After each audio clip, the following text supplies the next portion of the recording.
What's up, it's Tony back with another episode of the It's Tony podcast. Make sure you like, comment, and subscribe, and tell a friend to tell a friend. Today, I'm going to be talking about CU smoking CSU. And this game really is about two things. One, it's about talent. Colorado is clearly more talented and better than CSU. And then, it's also about when talking too much just comes back to bite you in the ass. Goes to show that the hype, the media train, all that, it only gets you so far. At the end of the day, we'll see how far Instagram followers gets them.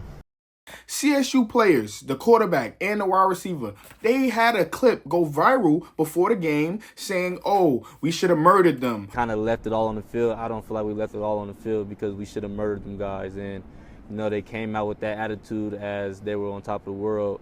And this ain't no Cinderella story, so. Oh, let's see what likes and followers would do and how that would get you to a win. And then in this game, one CSU best player, their wide receiver, he was hurt. He couldn't play. Then you see there the quarterback who said before the season started, oh, he was offered $600,000 to leave CSU. And now, based on the games that we've seen them play so far, he doesn't even look like somebody would offer him that. He looks like he should have took that money when he was offered it because he's playing terrible. In this game, he was terrible. He threw 2 picks. He was not good. And at the end of the game, I seen Shador telling him, yo, you can't fuck with me.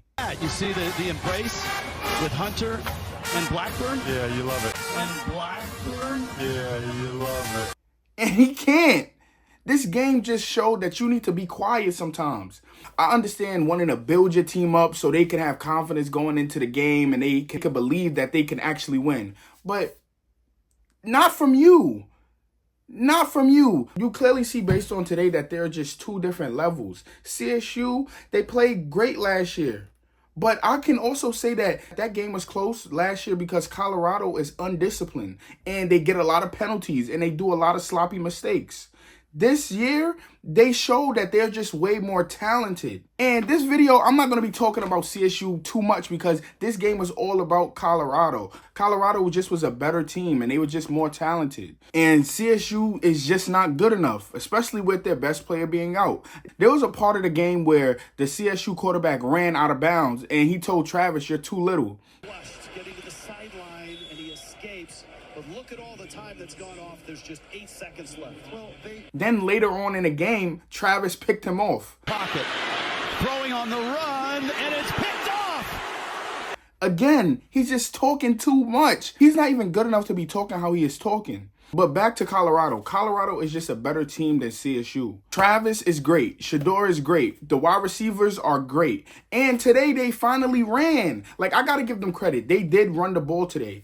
The crazy thing is that although they did run today and it felt like they ran more today, Colorado only ran 19 times. The 2 games before, they ran in the 20 to 23 times.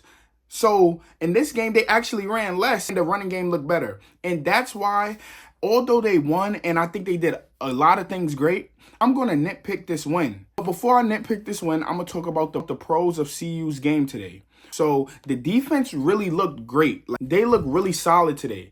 And I was a person that said that this defense is not good, but they only allowed 9 points. So they played really good today. And the obvious, Travis is great on both sides. He ended the game with 100 receiving yards, 2 receiving touchdowns, and an interception. I know this team is not one of the best college teams yet, but Travis is one of the best players in the league. Nobody is doing what he is doing. And then Shador was great as well. When Shador has time to process and get his throws off, he is a great quarterback. And behind a good O-line, he probably is the best quarterback in college right now, in my opinion. For some of my critiques of CU, although they did run, I still don't feel like they ran enough, especially against this weak-ass defense. I already know that Colorado can pass the ball when Shador has time.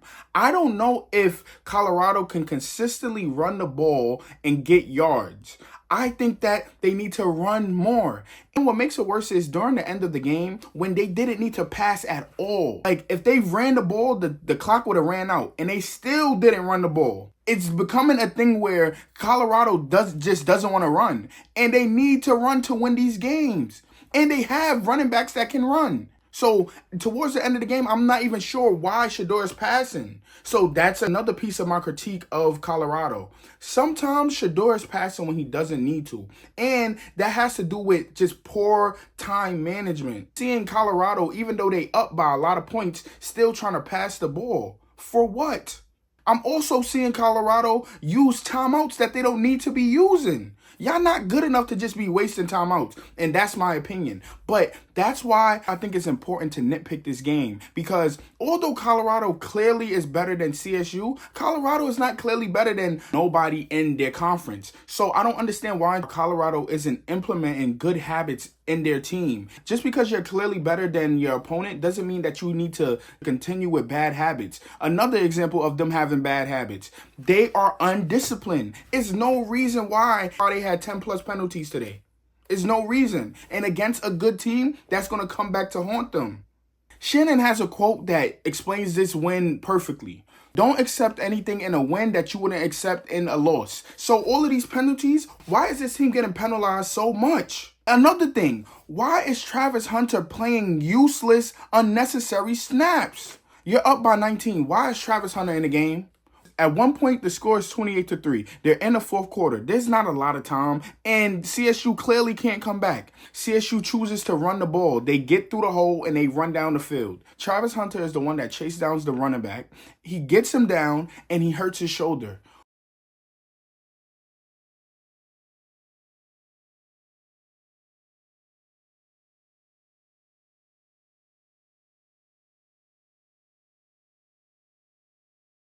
Why is Travis Hunter in the game? It doesn't make any sense.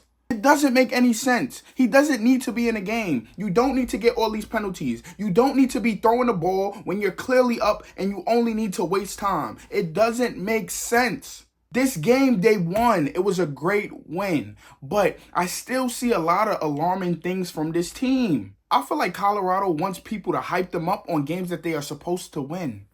I want to see a real win. I want to see a real game. Like you play some real competition and win.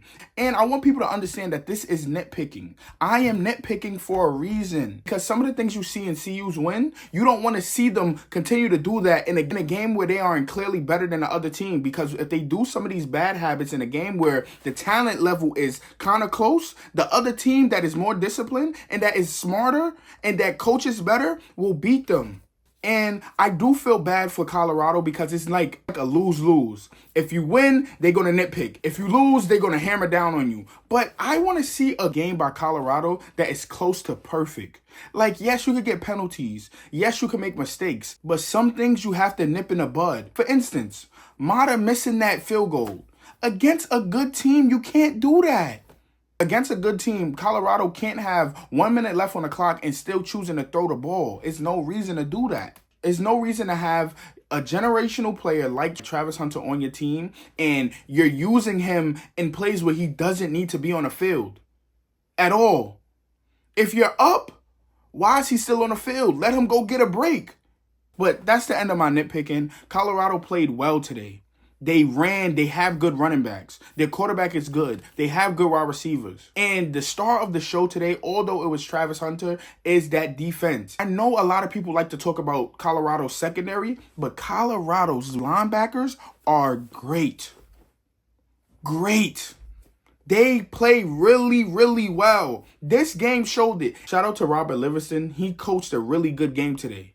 And CU got to win. So I'm happy for CU. I know I nitpicked. I know some of you guys are going to be like, oh, it will never be good enough for fans and it will never be good enough for the people watching. But that's not true. I just want this team to actually be good. I don't want them to just be good against trash comp. Be good against good teams.